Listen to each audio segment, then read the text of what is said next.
All right, we're doing $1,000,000 picks. Little wrinkle today. We're taping this right now. We just finished with Danny. It is almost noon Pacific time. We're putting this podcast up before the Thursday night game, partly to promote the Music Box documentary on HBO a little bit, but partly because Schrags, we need a win.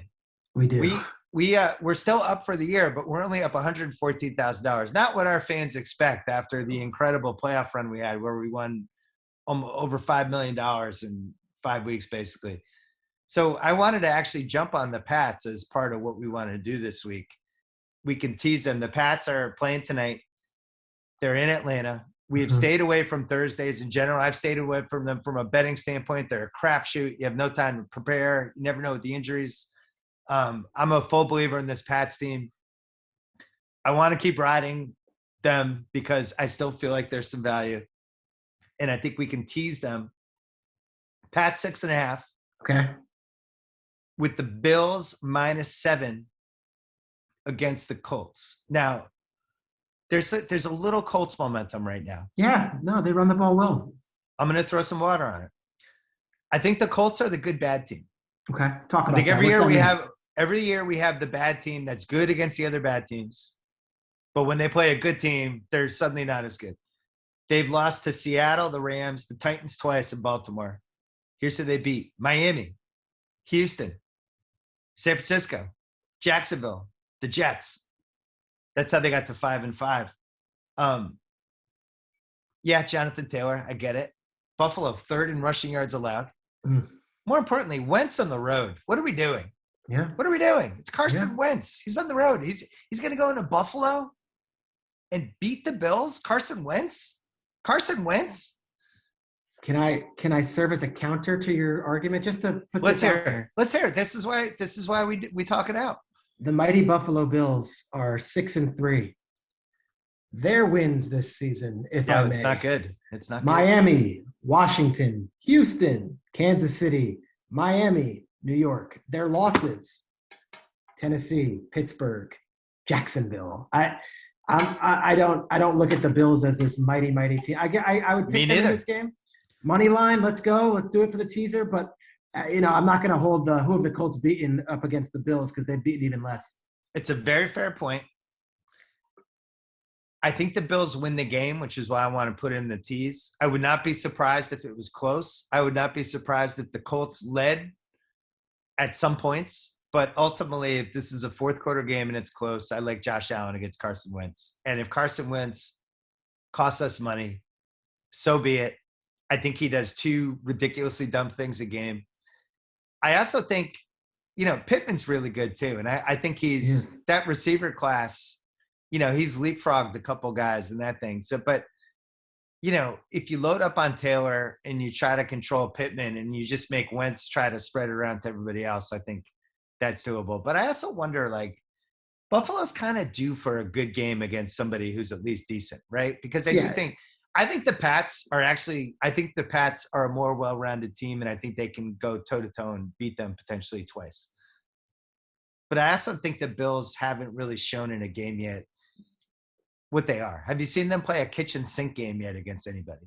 They kicked the crap out of the Chiefs in Arrowhead, which was a big one.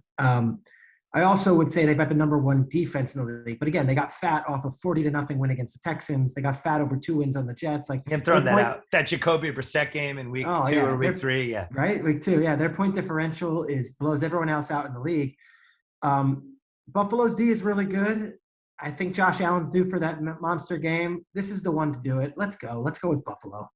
Okay. I think they win. I don't know if it's a 28-10 type thing. I think the Colts are friskier, but I have a lot of issues with the Colts as a close fourth quarter team, right? Frank Reich, we've seen some really weird stuff with him, especially late in games. Not sure about their special teams. Who's their field goal kicker this week? Blankenship's still out. Yeah. Blankenship's out. It's like backup du jour. I think it's Badgley still. I think Michael. Yeah, Badgley. Yeah. The Bills, it's all heading toward that first Bills-Pats game. I don't think the Bills – I can't imagine the Pats beating the Falcons, the Bills losing this game, and suddenly the Pats are in first place before we even get to – the Bills take care of it. So we're marking them down. Next one I think you feel less strongly about than I do. Okay. Saints-Eagles. Stay away. I don't know anything about these two teams. We've been wrong every week with these two teams. Yeah, that's why, you know what? That's why I like it. Saints +2 over the Eagles. Couple things. Saints have Buffalo and Dallas the 2 weeks after this. Okay. They kind of can't lose this game. You're looking at 3 straight losses and you're out of the playoff picture potentially if you lose the Buffalo and Dallas game. So in a weird way, it's a must-win game. The Jalen Hurts bandwagon has filled up to an alarming degree, and I don't know if I trust it. I think there are a lot of people like, Jalen Hurts, he's good. I think he's been all over the map this year. He's really good against Denver. Is that going to continue this week? Not sure. The Trevor Siemian thing, which I'm guilty of too, where it's like, Trevor Siemian. He's pretty good. Is he worse than Jameis? Doesn't seem like it. Is there any difference with him and Jameis? No, he's fine. He wins them games. He doesn't hurt you. He's fine. Kamara, I think, is back. New Orleans is 7th in DVOA. Philly is 12th. And last but not least, Philly's had this run resurgence the last couple weeks. Yeah. It's happened against Detroit, the Chargers, who can't stop anyone, and Denver, who just couldn't tackle last week. Saints have the best run D in the league. Yep. There will not be a run resurgence this week, which means Hurts is going to have to beat them. And then you have the Sean Payton against Sirianni. There's an edge. Name, right? Yeah. It just feels like that might be an edge too. And I'm getting points. I'm getting +2. This also feels like a game that will be somebody's going to miss a PAT and there's going to be a 2-point. The +2 actually might come into play. And I guess my question is, people believe in this Eagles team, and I'm not sure. It feels like a good time to zag against it. That would be the case. Here's the argument for the Eagles. The Philadelphia Eagles right now are 4-6. They're hanging on by a thread. Their next few games at home against the Saints. Remember, this game's in Philly at 1:00. It's going to be cold in Philly. Like, that's an advantage against the Saints, who are an indoor team. And whether people get bent out of shape or not, the Saints don't usually travel well and play in cold weather. Giants next week. Jets after that. Washington after that. Giants, Washington.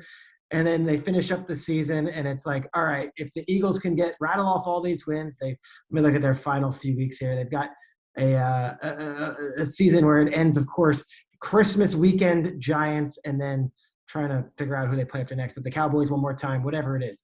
There is a path to the playoffs for the Eagles, and if they can get this one, they don't have to get on a plane again the rest of the season. But this is my point. This is my point with the Giants, Jets, Washington. Like, the Philly Eagles is, like, fans have mapped shape. this out. They think they're going to the playoffs now because they beat Denver.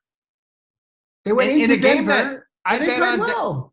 They did, but it was also a really weird game, which unfortunately I gambled on Denver for, where Denver was inside the Philly 10-yard line 4 times and got like 10 points out of it. They had 2 touchdowns called back. And then the pivotal play was that weird fumble when Bridgewater just stopped trying. Gave a shoulder. And all of a sudden, they're going back. So that score was a little deceiving. Please, can we stay away? Gosh, this is our names on this. Okay.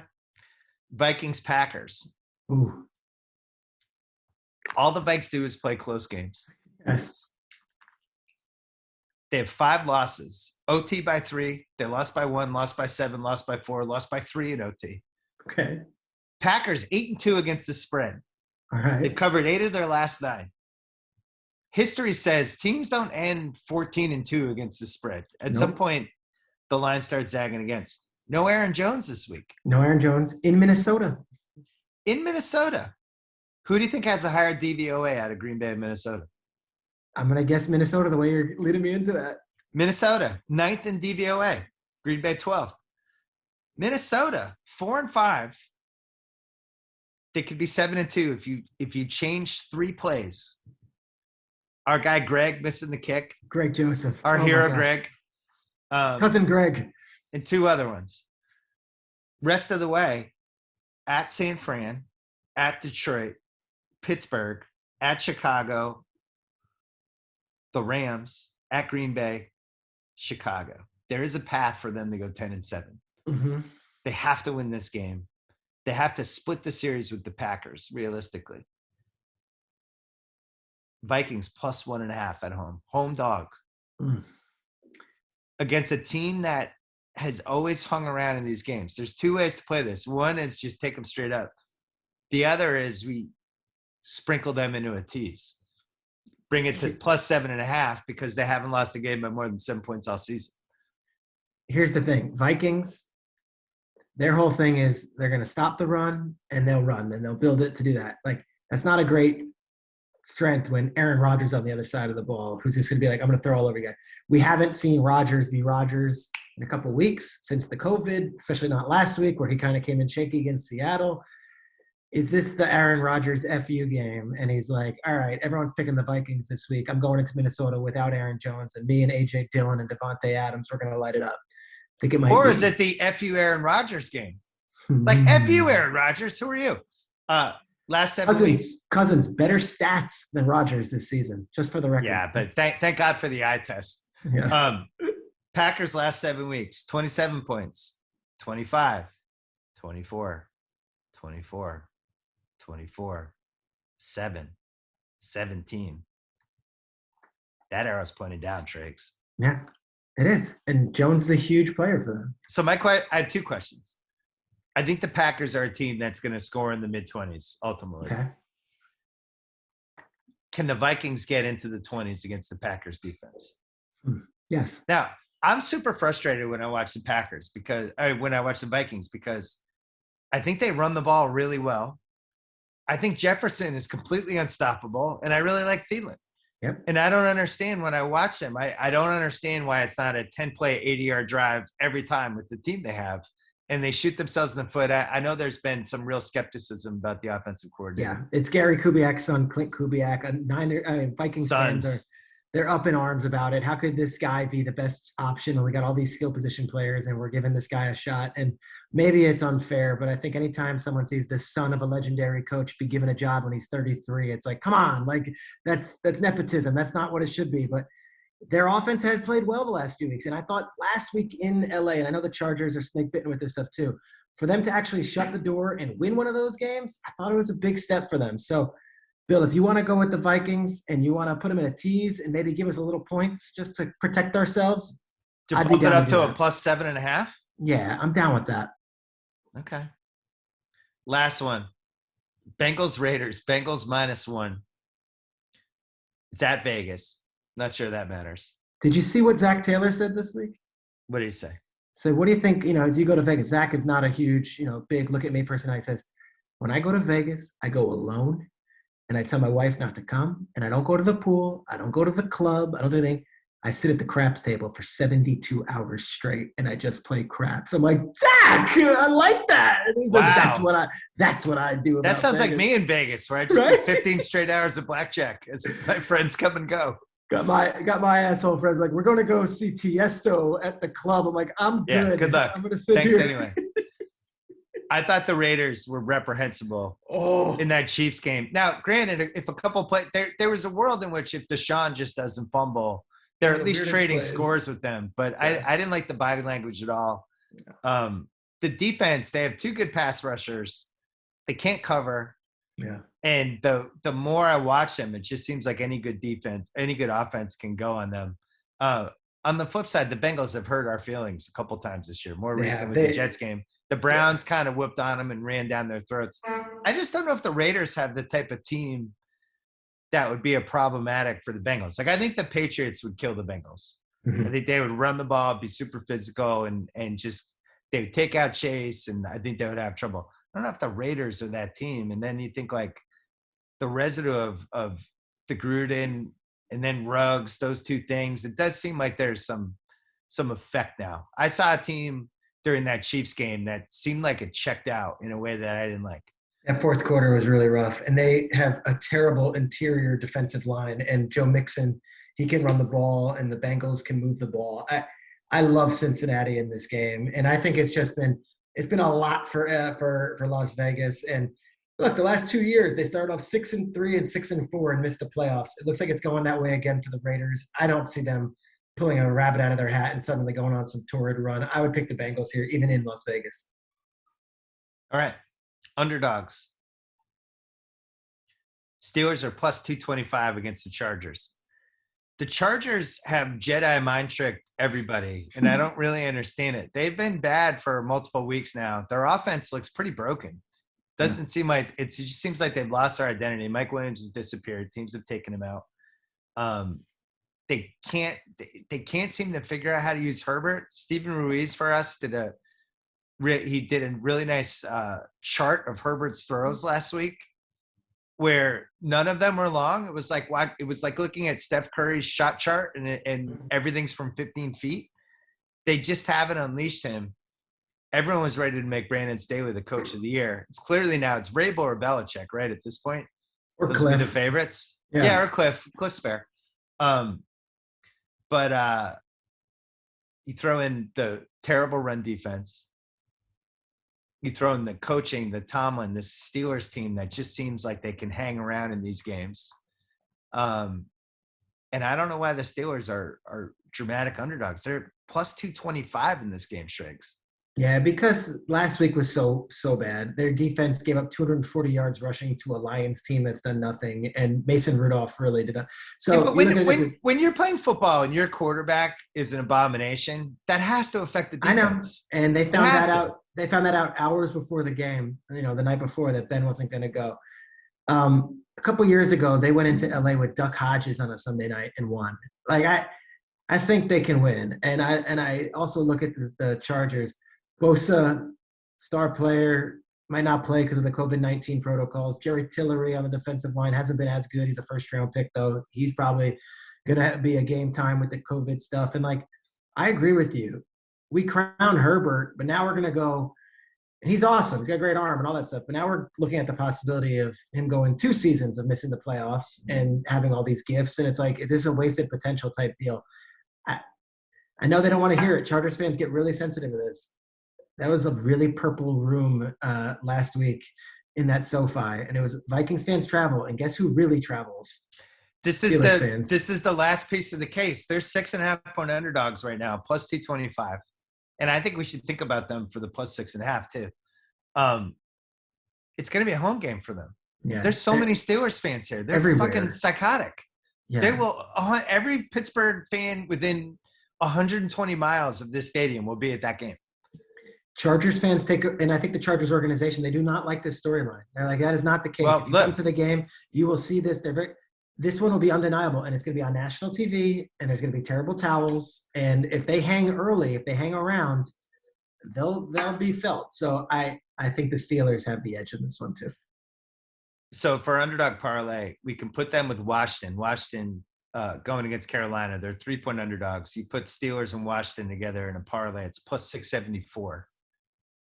Now, Washington just had their biggest win of the year last week. Great win. They lost Chase Young. Yep. I do like Gibson and McLaurin just as tough dudes, especially if it's a close game. And Cam Newton, really? And look who's coaching Washington. Ron Rivera knows Cam Newton. He knows him inside and out. So you know what he remembers is all the passes Cam probably bounced the last 2 years he was there. Carolina, I think, is going to be really easy to figure out what they're going to do. They're just going to try to pound the ball. They're going to run. They're going to do a lot of sweeps and stuff. But Cam hasn't played football in a year. Mm-hmm. McCaffrey looked good last week. McCaffrey was awesome. McCaffrey looked really good. He had 95 yards on the ground, had 10 catches. He was Burns is banged up, which isn't great for them. He might play, might not, but I don't love that. I think Washington could win that game. So that's one possibility. Steelers Vikings is another one that's plus 576. Mm-hmm. And then the big kahuna, which you're going to make a face. I stay away from kahunas. Yeah, but let's hear. Steelers Giants plus 1575.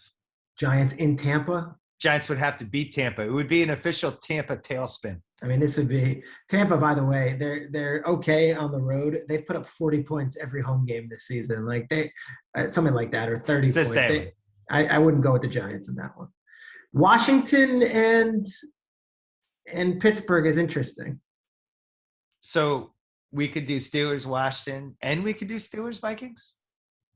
Shall we? We could just throw both of those. Yeah, we could easily do both of those. Steelers plus 6.5. We could also tease that with the Vikings. Okay.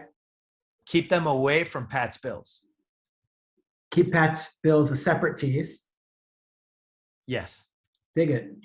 I dig Steelers Vikes just as their own little minor tease. When do we go all in on the Dolphins just kicking the crap out of the Jets? When can we do that? It's going to happen.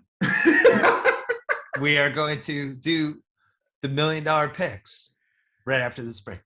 All right, Kyle, turn the camera on. $1 million picks, week 11. Peter Schrager and I are only up 114,000. We took some hits the last couple weeks, but I think that put us in line with the rest of America. So, Shregs, when we run these on social, it makes it seem like we haven't talked about any of the picks. And then you're there and I'm telling everybody what we're doing for the picks and you're kind of nodding because we'd already discussed it. And then on social, people are mean. I think it's bullshit. Keep this in the social. We just spent 30 minutes talking about these picks. Now I'm just recapping what we selected. Don't go in the replies and take shots at my guy Peter Schrager. No, and if you think I'm kissing Bill Simmons' ass, yeah, do you guys are you serious? He just talked me out of Saints +2. I talked him out of the Saints. I think the Celtics suck. I think there's a lot of things I can say. You're right on that. You know what? Pearl Jam, decent band. You know, like that's what I feel like. Okay? Wow. Now you're starting a war. Week 11 $1 million picks. Tease. Patriots -6.5. We're getting this under the wire in time for the Thursday night football game because honestly we needed to win. Patriots -6.5 over the Falcons in Atlanta. Thursday night football. And then Sunday, Bills -7 over the Colts. We both think this might be a close game. We are trusting Josh Allen and McDermott against Frank Reich and most importantly, Carson Wentz. Number 1 defense in the league, the Buffalo Bills. It doesn't matter that you're beating the crowd in Miami. Go do it Bills now. Mafia. Bills Mafia. Carson Wentz is coming to town. He's going to be covered in A1 steak sauce. Just eat him up. Eat him alive. Got that. We're going to do one more tease for a little smaller. A separate tease. Well, separate one. Steelers getting 6.5 in what's really a home game against the Chargers, as we just covered.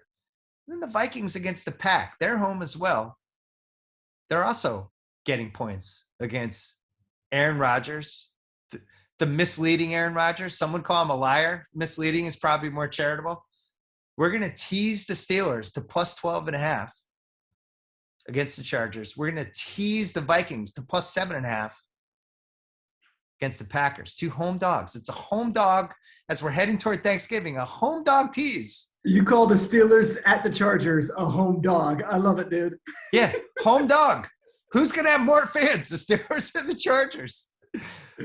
Here's the answer, the Steelers. So we're putting 200,000 on that. We are also putting 200,000 on the Miami Dolphins. This is the first, by the way, bad team matchup that we've bet on this, I think, since like week 1. We stay away from bad teams. We can't resist this case.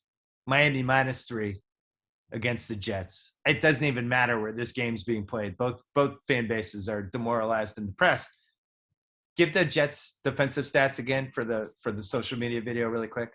The last 4 games, they've given up 175 points. That's the second most given up points in a 4-game span since 1970. And they have a defensive head coach. That's not good. Not good. And they're starting Joe Flacco this week. Listen, Miami doesn't do a lot of things well, but one thing Brian Flores is good at in the right situation, send the dogs. Against the right offensive line, against the right immobile quarterback, send the dogs. 200K on this. You could talk me into even going more on this. 250? No. Bump it up? A little 250? No. 200? All right. We still got several weeks left. Don't try to get too much out of the apple here. All right, you're right. 200K on Miami -3.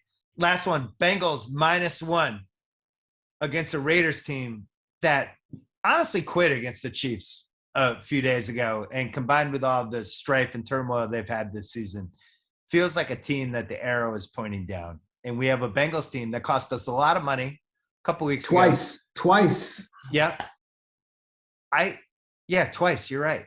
A ton of money. They owe us. They owe us. Bengals -1 against the Raiders. Are they going to hurt us 3 times in a row? I don't think so. No. Zach Taylor told the media he loves craps. We're going to be betting on him. We're rolling the dice. Let's go, Zach.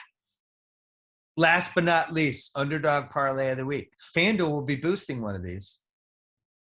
Do we tell them to boost Steelers-Washington or Steelers-Vikes? Steelers-Washington is +674. Steelers-Vikes is +576. I think we do Steelers-Washington just because we already have stuff on Steelers-Vikes. Let's do it. All right. Steelers to beat the Chargers in a home game for Pittsburgh and Los Angeles. Or Washington to beat Cam Newton in Carolina, plus 674. We're going to boost that to 8-1. 8-1 odds for us. 33,000 on that. And we're going to put a little 33,000 as well in the Steelers Vikings, plus 576. We'll sprinkle. Sprinkle. Little like, when the waiter brings over the dessert menu and it's like, I was going to get this. Yeah, let's get the rice pudding too. Throw that in. Bring it. Rice pudding. Wow. No on rice pudding? You in? Yeah, I like rice pudding. Okay. I'm a no. Yeah, on the let's go scale, what was that? Scale 1 to 10, those bets. That was a 7. Let's go. Oh, so. All right. Those were the $1 Million Picks for Let's go. week 11.